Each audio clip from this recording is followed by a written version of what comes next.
بسم اللہ الرحمن الرحیم۔ حضور پاک صلی اللہ علیہ وآلہ وسلم کے وصال کے تقریباً 10 دن بعد ایک اعرابی بیاباں سے چل کر مسجد نبوی کے دروازے پر آیا۔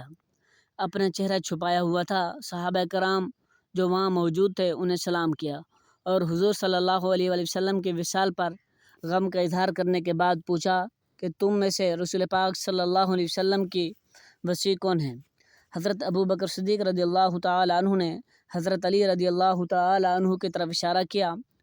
وہ حضرت علی رضی اللہ تعالی عنہ کی طرف متوجہ ہوا اور آپ رضی اللہ تعالی عنہ کو سلام کیا۔ آپ نے جواب میں فرمایا وعلیکم السلام یا مظہر۔ یہ سن کر سب حیران ہوئے۔ اعرابی نے کہا آپ کو میرا نام کیسے معلوم ہوا؟ حضرت علی نے فرمایا مجھے رسول اللہ صلی اللہ علیہ وآلہ وسلم نے خبر دی ہے اور تمہارے حال کی کیفیت مجھے دکھائی ہے۔ اگر تم چاہتے ہو کہ میں نے رسول اللہ صلی اللہ علیہ وسلم سے جو کچھ تمہارے بارے میں سنا وہ تم سے بیان کروں۔ اعرابی نے کہا آپ کا نام کیا ہے؟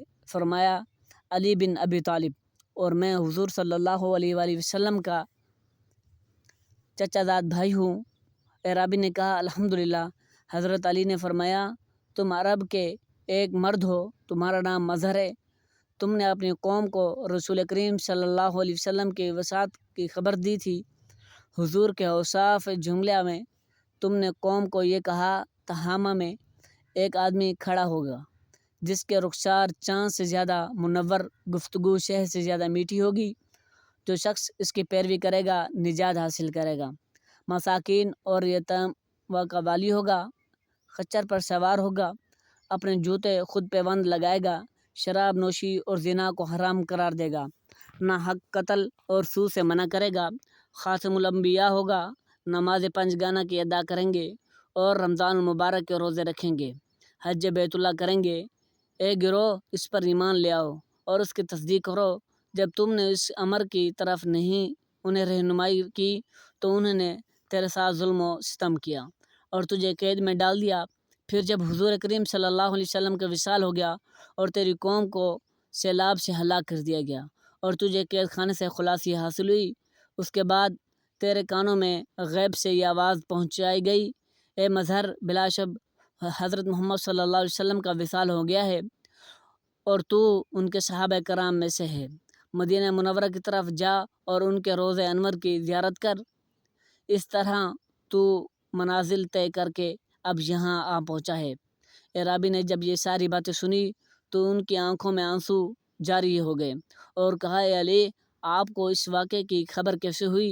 حضرت علی نے فرمایا مجھے حضور صلی اللہ علیہ وسلم نے خبر دی ہے اور فرمایا میرے وصال کے بعد مظہر میری قبر پر آئے گا، تم جب اس سے ملو تو میرا سلام اسے پہنچا دینا۔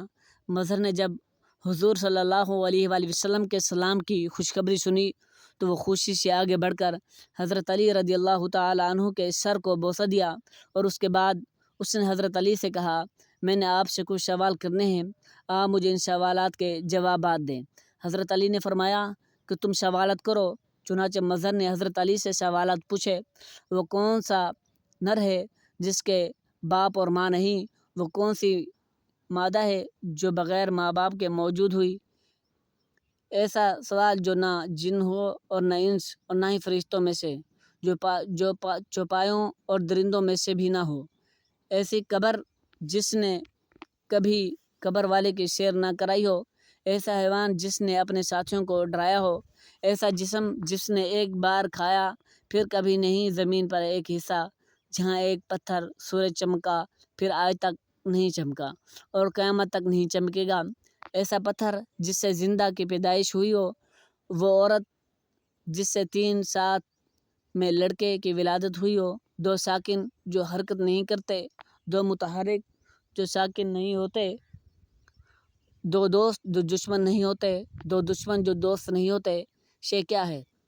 لا شے کیا ہے؟ رحم میں سب سے پہلے کس عضو کی شکل بنی ہے؟ قبر میں سب سے آخر میں کون سی چیز فنا ہوتی ہے؟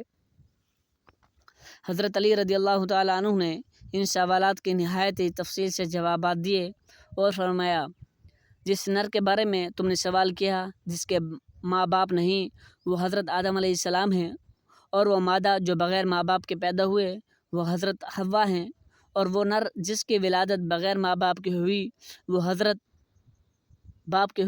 وہ حضرت عیسیٰ علیہ السلام ہیں، اور وہ رسول جو جنات، انسانوں اور فرشتوں میں نہیں تھا، جسے اللہ تعالی نے قابل کی تعلیم کے لیے بھیجا تھا۔ وہ قبر جس نے صاحب قبر کو اپنے ساتھ سیر کروائی وہ مچھلی تھی۔ حضرت یونس علیہ السلام کو اپنے پیٹ میں 3 دن تک رکھا اور سمندر کے اطراف اور جوانی میں پھرتے رہی۔ اور وہ حیوان جس نے اپنے ساتھیوں کو ڈرایا تھا چونٹیاں تھی، جو خوراک کی تلاش کے لیے باہر نکلی تھی۔ جو دوسری چونٹیاں ایک ستون پر چڑھی تھی۔ حضرت سلیمان علیہ السلام کا لشکر سر پر تھا۔ اس چونٹی نے اپنی قوم سے کہا، خبردار تمہارے گزرنے سے مٹی نہ گرے، اللہ تعالیٰ کا پیغمبر تم سے تکلیف اٹھائے گا، اور وہ جسم جس نے ایک مرتبہ کھایا پیا نہیں وہ قیامت تک نہیں کھائے گا۔ وہ حضرت موسیٰ علیہ السلام کا عصا مبارک ہے جس نے جادوگروں کے جادو کو ایک لقمے میں ختم کر ڈالا۔ وہ زمین کا ٹکڑا جہاں ایک مرتبہ سے زیادہ سورج نہیں چمکا وہ دریائے نیل تھا کہ اللہ تعالیٰ نے حضرت موسیٰ علیہ السلام کے لیے پھاڑا اور اس کی گہرائی زمین دکھائی دینے لگی۔ سورج اس پر چمکا، چنانچہ اس کے نیچے سے غبار اٹھا۔ حضرت موسیٰ علیہ السلام اور ان کی قوم کے جانے کے بعد وہ پھر مل گیا، وہ اپنی سابقہ حالت پر آ گیا۔ وہ پتھر جس پر حیوان کی ولادت ہوئی وہ تھا جس سے حضرت صالح علیہ السلام کی اونٹنی پیدا ہوئی۔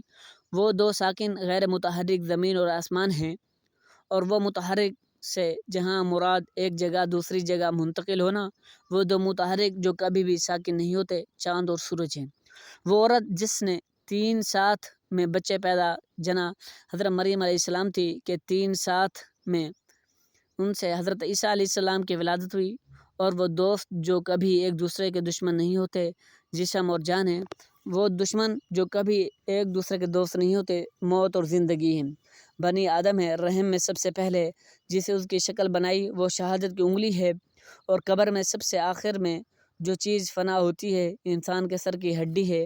مظہر نے جب حضرت علی سے اپنے سوالات کے نہایت ہی تفصیل سے جوابات سنے تو آپ کے سر مبارک کو بوسہ دیا۔ اللہ پاک ہمیں بہتر عمل کرنے کی توفیق عطا فرمائے۔